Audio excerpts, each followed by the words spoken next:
সকালবেলা ঘুম থেকে উঠেই চলে আসি রান্নাঘরে। রুটি করেছি শুধু, আর রাতের সবজি ছিল 2-3 রকমের, সেটা খেয়ে উনি বেরিয়ে পড়লো অফিসে খুব জলদি। এদিকে আমিও খেতে বসে পড়েছি। তারপর সকালে একদম হালকা কিছু খাই, 1 পিস রুটি খাই, তার জন্য আর বিশেষ কিছু রান্নাও করি না। রুটি করি, তার সঙ্গে যদি কিছু থাকে আর বা কোনো দিন কিছু করলাম, এরকমই করা হয়। সকালে রুটি করেছিলাম, বর তো খেয়ে দিয়ে বেরিয়ে গেছে, তারপর আমি খাচ্ছি। সকালবেলা শুধু রুটি করেছিলাম, আর কালকের সবজি রয়েছে, টমেটো দিয়ে একটু সবজি করেছিলাম, খেতে খুব সুন্দর হয়েছে। হ্যালো এভরিওয়ান, আমি স্বপ্নাস ডেতে সবাইকে অনেক ওয়েলকাম জানাই। তোমরা কেমন আছো প্লিজ কমেন্ট করে জানিও। আর আজ কোনো রেসিপি নয়, একটা ভিডিও নিয়ে এসেছি, মানে আমি ঘরে সারাদিন কি করি সেটাই শেয়ার করব, তোমাদের আশা করি ভালো লাগবে। আসলে এরকম ভিডিও তো আমি করি না, আমি রেসিপির ভিডিওই দিই তোমাদের। তো তোমাদের কি ব্লগের ভিডিও ভালো লাগে তাহলে আমি এরকম ভিডিও দেবো মাঝে মধ্যে। তো ভাবলাম আজকে একটা ভিডিও শ্যুট করি, সেই হিসেবেই ক্যামেরাটা অন করেছি। সকালবেলায় জাস্ট খাওয়া দাওয়া করে এই যে বসলাম, বড় অফিসে গেছে, এখন আমি সারাদিনে কোনো কাজই করিনি, ভাবলাম তোমাদের আজকে একটা ভিডিও শ্যুট করে দেখাই। আশা করি বুঝতে পেরেছো আমার কথা। তো পুরো ভিডিওটি দেখতে থাকো। এখনও বিছানা তোলা হয়নি, কিচ্ছু করিনি, এখন সব কাজ বাজ করবো, তোমরা ভিডিওটি দেখতে থাকো। ভিডিও যদি শ্যুট করা হয় না, বেশ ভালোই লাগে মনে হলো, কারণ ভিডিওর মধ্যে কথা বলতে হয়, তোমাদের সঙ্গে কথা বলি, তাহলে আর একা থাকা হয় না।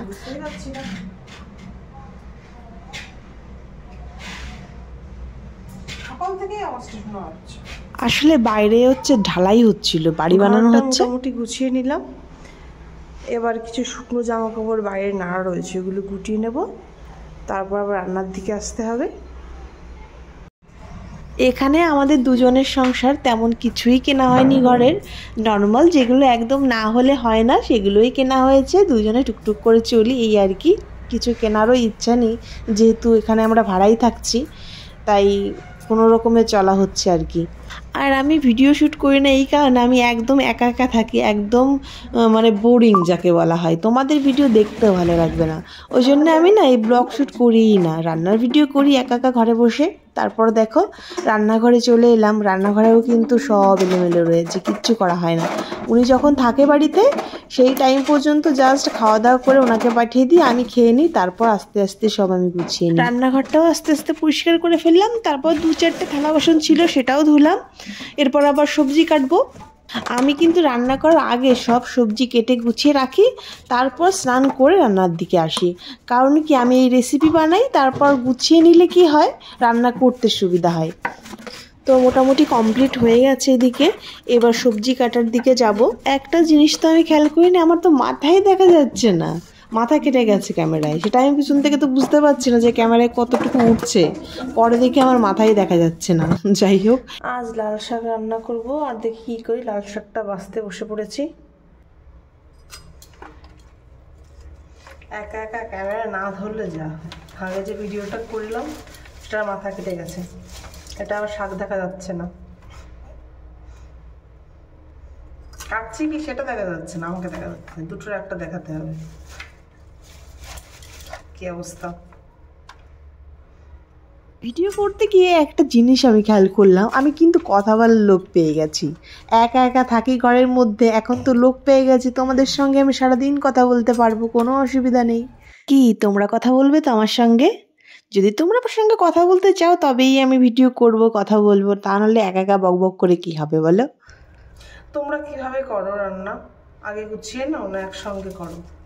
আসলে কি বলো তো, যদি রেসিপি করা হয় ভিডিওর জন্য, তাহলে আগে একটু গুছিয়ে না নিলে সমস্যা হয়ে যায়।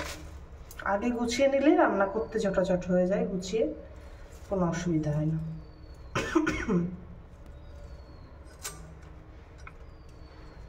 অনেক বেজে গেছে, তাড়াতাড়ি করতে হবে।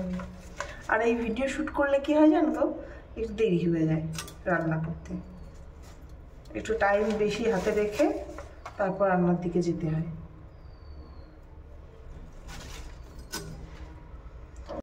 সবজি কেটে নিয়েছি, এখানে হচ্ছে কলা আর আলু দিয়ে একটা ঝোল করব মাছের, আর এখানে কলার খোসা দিয়ে একটা রেসিপি করবো আজ। আর লাল শাকের কী করি দেখি, লাল শাক ভাজি নালে ঝোল একটা কিছু হবে।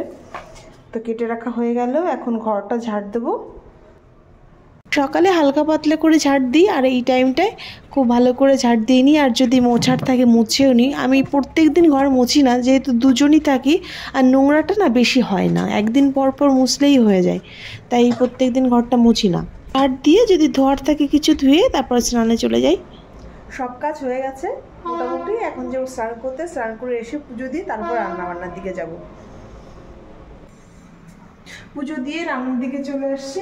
প্রথমে তরকারিটা করে নেব। আগে রান্না করে নিই যেগুলো আমাদের খাবারের জন্য করা হয় সেইগুলোই, আর যেটা রেসিপি করব ভিডিও করি সেটা পরেই করি, কারণ ওই রেসিপিটা করতে একটু টাইম লাগবে, আর খাবারের টাইম যদি সরে যায় উনি আবার অফিস থেকেও চলে আসতে পারে, ওই জন্য আগেই করে নিই এগুলো। দেখো এখানে করেছি আলু দিয়ে, কলা দিয়ে, মাছ দিয়ে ঝোল, আর এই লাল শাকের ঝোল, দুটোই মাছ দিয়ে করেছি। সকালের একটু ভাজা খাওয়া দাওয়া করে তারপর এই কাঁচকলার খোসা বাটাটা করেছিলাম। আমি একটু চেক করে দেখেছি, খেতে কিন্তু খুব ভালো হয়েছে। খাওয়া দাওয়া হয়ে গেছে এবং রান্নাবান্নাও কমপ্লিট। এবার রেস্ট নেব, আর কোনো কাজ নেই।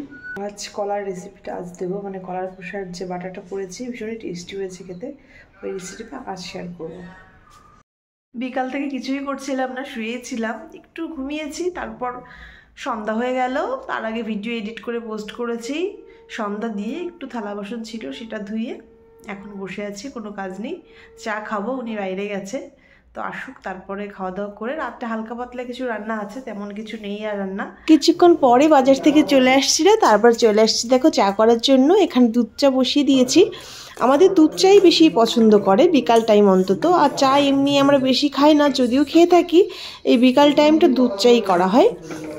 প্রথমে দুধটা জাল ওঠার সঙ্গে সঙ্গে চিনি দিয়ে দিয়েছি পরিমাণ মতো, আর লিকারটাও দিয়ে দিলাম। কিছু সময় ধরে লো ফ্লেমে জ্বালিয়ে নিয়েছি। দুধটা দেখো বেশ গাঢ় হয়ে গেছে, তোমাদের আমি রেসিপিটাও শেয়ার করে দিচ্ছি আমি কিভাবে করি। ভীষণ টেস্ট হয় এভাবে করলে।